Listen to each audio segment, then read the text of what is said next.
अस्सलामुअलैकुम dear students, welcome to chemistry with Sajid. उम्मीद है आप सेहत और ईमान की बेहतरीन हालत में होंगे। आज मैं जो टॉपिक लाया हूँ वो है acidity of phenol. Acidity of phenol, हम कहते हैं फ़ीनोल ज़्यादा एसिडिक होते हैं as compare to alcohol in water. तो इसकी एसिडिटी ज़्यादा क्यों होती है? कार्बोक्सिलिक एसिड से अगरचे लेस एसिडिक है।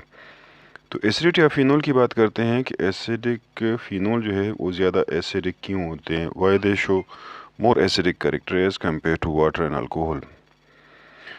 तो टॉपिक है हमारा acidity of phenol. Acidity of phenol.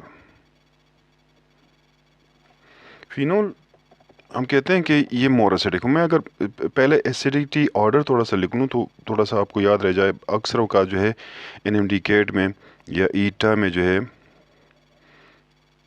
ये क्वेश्चन आता है कि आप करेक्ट एसिडिटी ऑर्डर जो है वो लिख के या सेलेक्ट कर लें। तो आपको याद होना चाहिए कि सबसे ज़्यादा जो आपके पास एसिडिक होते हैं वो है कार्बोक्सिलिक एसिड्स हैं। Carboxylic acids are more acidic as compare to phenol. Phenol are more acidic as compare to water and water is more acidic as compare to alcohol. बल्कि हमने अल्कोहल्स की एसिडिटी में हमने बात की थी कि alcohols are practically considered as neutral. अब सवाल ये है कि फ़ीनोल जो है ये एसिडिक होते हैं, तो एसिडिटी फ़ीनोल की क्यों ज़्यादा होती है? पहले तो मैं यहाँ से कर लेता हूँ। आप पी के ए वैल्यू पे डिसाइड कर सकते हैं। पी के ए वैल्यू, पी के ए वैल्यू जो है negative log of the dissociation constant of acid जो है उसको हम पी के ए वैल्यू कहते हैं। अगर आप पी के ए वैल्यू के हिसाब से देखें तो आपके पास जो है जो कार्बोक्सिलिक एसिड होते हैं उसकी पी के ए वैल्यू तकरीबन 5 के करीब होती है, मतलब लगभग 5 के करीब इसकी पी के ए वैल्यू है। अच्छा, दूसरा जो है वो फिनोल है। फिनोल जो है उसकी पी के वैल्यू जो है वो आपके पास 10 के करीब है। उसके बाद वाटर है, तो वाटर की पी के वैल्यू जो है 15.7 है। और फिनोल जो है उसके पी के वैल्यू जो है वो 16 से सॉरी अल्कोहल से, तो उसकी पी के वैल्यू जो है 16 से 18 तक होती है। ये 16 से 18 तक है, ठीक है ना।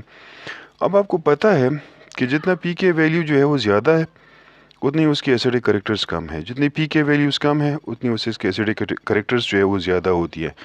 चूँकि आप देख सकते हैं कि कार्बोक्सिलिक एसिड्स की जो है पी के वैल्यू सबसे कम है, लिहाजा ये मोर एसिडिक होंगे, मोर एसिडिक इन करेक्टर्स। तो और ये जो है ये क्या होंगे, अल्कोहल जो हैं हम कहते हैं कि ये लेस एसिडिक इन करेक्टर्स होते हैं। ये चीज़ आपको याद रहे। अब बाकी बात करते हैं कि वाई फिनोल इज़ एसिडिक। देखें, फिनोल जो है हम कहते हैं कि एसिडिक होते हैं।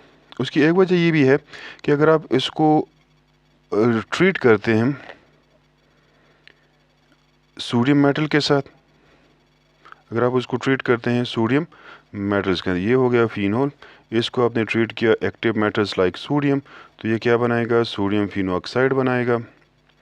और उसके साथ जो है हाइड्रोजन गैस जो है वो रिलीज़ होगा। हाइड्रोजन गैस जो है यहाँ पर रिलीज़ होता है, तो ये सोडियम फिनो ऑक्साइड बन गया। इसको हम कहते हैं साल्ट, सोडियम फिनो ऑक्साइड कहते हैं। सोडियम फिनो ऑक्साइड साल्ट जो है यहाँ पर बन गया, ठीक है। अच्छा, ये बिल्कुल उसी तरह से रिएक्शन है जिस तरह से कोई भी एसिड जो है वो मेटल्स के साथ रिएक्ट करके उससे हाइड्रोजन गैस जो है एसिड से हाइड्रोजन गैस रिमूव करता है और साल्ट बनते हैं। मिसाल के तौर पर HCl के साथ अगर आप सोडियम मेटल ट्रीट करते हैं तो NaCl बनेगा, हाइड्रोजन गैस रिलीज़ होगा। तो वही रिएक्शन है एक्चुअली। इसी तरह से अगर आप उसको पोटाशियम के साथ ट्रीट करते हैं तो पोटाशियम फिनोक्साइड बनेगा और हाइड्रोजन गैस रिलीज़ होगा।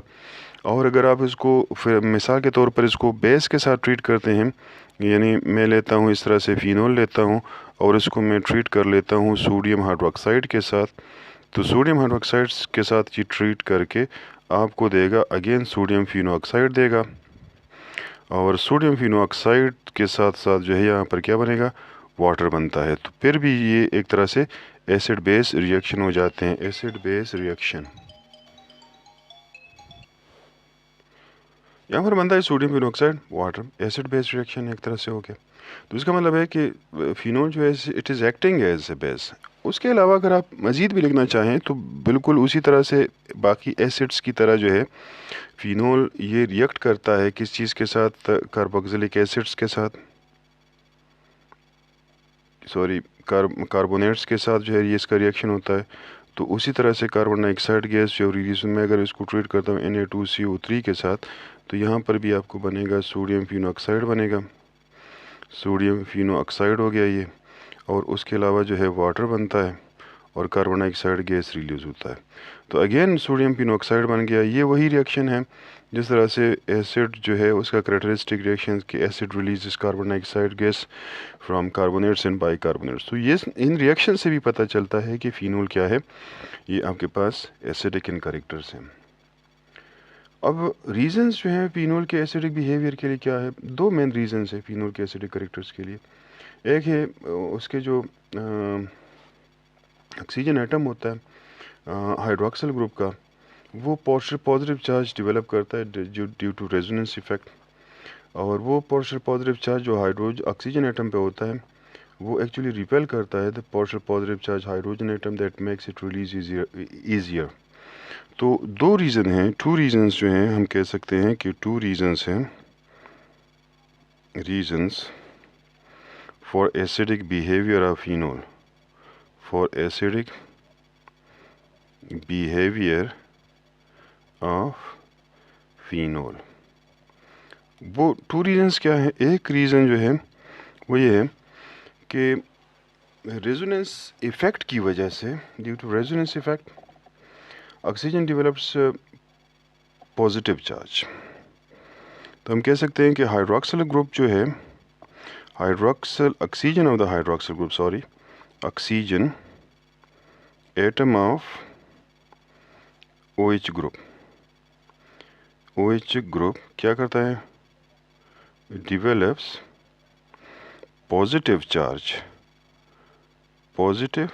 Charge due to resonance effect की वजह से उस पर पॉजिटिव चार्ज आता है, ठीक है ना। और वो पॉजिटिव चार्ज जो है वो क्या करता है, विच repels partial positive charge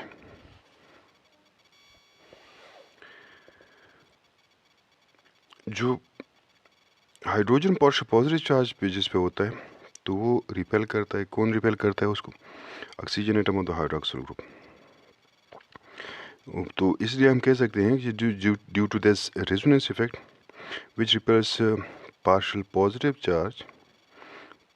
positive charge hydrogen atom, और इसकी वजह से make the release of proton easier, make the release of proton easier. Proton आसानी से जो है रिलीज हो सकते हैं। मैं अब वजाहत थोड़ी सी कर देता हूँ। यहाँ पर अगर आप इसका स्ट्रक्चर ड्रा करते हैं तो आपके पास ये जो स्ट्रक्चर है ये किस चीज़ का है, बेंजीन का है, ठीक है ना। यहाँ पर परस करते हैं, आपके पास अटैच है हाइड्रोक्सिल ग्रुप, और इस हाइड्रोक्सिल के ऑक्सीजन पे दो लोन पेयर भी है। आमतौर पर यहाँ पर पार्शियल नेगेटिव चार्ज होता है, यहाँ पर पार्शियल पॉजिटिव चार्ज होता है। हाइड्रोजन पे पार्शियल, अब ये होता है कि ये इलेक्ट्रॉन इधर शिफ्ट हो जाते हैं तो ये इलेक्ट्रॉन इधर शिफ्ट होते हैं, सॉरी यहाँ पर शिफ्ट होते हैं। तो आपके पास ये एक रेजोनेंस स्ट्रक्चर आ जाता है। उस रेजोनेंस स्ट्रक्चर पे गौर कीजिएगा, यहाँ पे नेगेटिव चार्ज, यहाँ पे डबल बॉन्ड ऑक्सीजन है, ये पार्शियल पॉजिटिव चार्ज हाइड्रोजन है, और यहाँ पर कंप्लीट पॉजिटिव चार्ज ऑक्सीजन आ जाता है। अब इन दोनों के दरमियान जो है रिपल्शन है, उस रिपल्शन की वजह से आपके पास इस प्रोटॉन का रिलीज़ जो है वो आसान हो जाता है। और अगर कोई सब्सटेंस जो है वो आसानी से प्रोटॉन रिलीज़ करता है तो हम कहते हैं कि ये स्ट्रॉन्ग एसिड है। तो जितनी आसानी से वो प्रोटॉन रिलीज़ करेगा उतना ही वो ज़्यादा स्ट्रॉन्ग एसिड होगा। तो एक रीज़न तो ये है कि इसका प्रोटॉन जो रिलीज़ है वो आसानी से हो सकता है। और भी रेजोनेंस स्ट्रक्चर इसके हो सकते हैं, लेकिन मैं बस इन दोनों पे इक्तिफ़ा करता हूँ, ये काफ़ी है। मतलब अगर जिस तरह भी हो सकता है कि ये इलेक्ट्रॉन जो है इधर शिफ्ट हो जाए, तो आपके पास ये तीसरा रेजोनेंस 5 रेजोनेंस स्ट्रक्चर इसके लिए हो सकते हैं, जिनमें पॉजिटिव चार्ज नेगेटिव चार्ज जो है आपके पास या तो ऑर्थो पोजीशन पे होगा या जो है मेटा पोजीशन पैरा पोजीशन पे होगा। तो ये सिचुएशन आपके पास होगी। तो ये इससे की वजह से आपके पास जो प्रोटॉन रिलीज़ है वो आसान हो जाता है, जिसकी वजह से ये ज़्यादा एसिडिक कैरेक्टर्स जो है वो शो करता है। अच्छा, दूसरा रीज़न जो आप देख सकते हैं, वो दूसरा रीज़न ये है कि जो पिनो ऑक्साइड आयन होता है, phenoxide ion form phenoxide ion formed after the release of proton is resonance stabilize। ये resonance stabilize होता है, यानी वो उसको रेजोनेंस की वजह से जो है वो स्टेबल होता है। मैं इस तरह से लिख देता हूँ कि आपके पास ये वही फिनोल है, ठीक है ना, और ये फिनोल जो है ये प्रोटॉन अगर रिलीज़ करता है तो ये इलेक्ट्रॉन इधर छोड़ जाता है।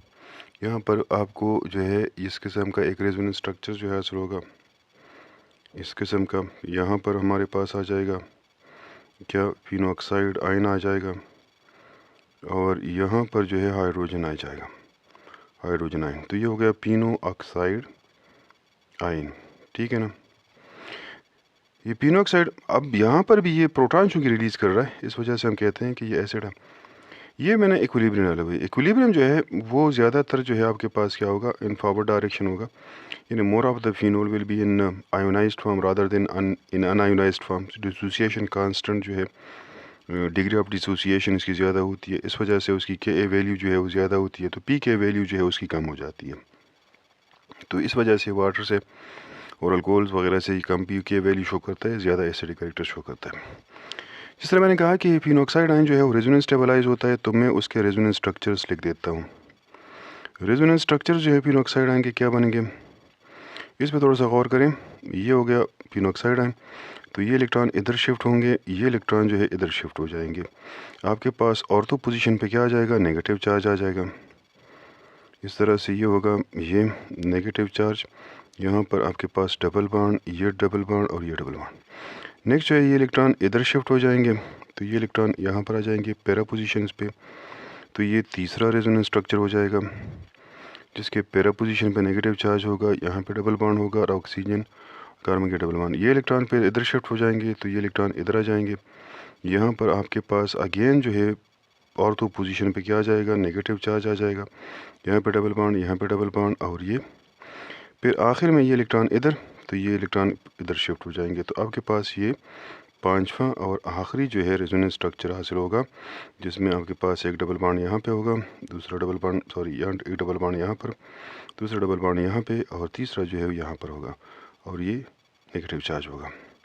तो ये 5 रेजोनेंस स्ट्रक्चर्स हो गए। इन 5 रेजोनेंस स्ट्रक्चर्स की वजह से ये जो पिनोक्साइड आयन होता है वो स्टेबल होता है। इस वजह से it mostly exist in the form of the unionised state. और जब ये अनआयोनाइज्ड स्टेट में होगा, आयोनाइज्ड स्टेट में होगा, तो ज़्यादा हाइड्रोजन आयन जो है पैदा करेगा। ज़्यादा हाइड्रोजन पैदा करने का मतलब है कि ये स्ट्रॉन्ग एसिडिक बिहेवियर शो करता है। तो ये वो दो मेन रीज़न है जिसकी वजह से आपके पास फिनोल जो है वो ज़्यादा एसिडिक होता है एज़ कम्पेयर टू अल्कोहल। मैं अगर अल्कोहल्स की बात करूँ, अल्कोहल्स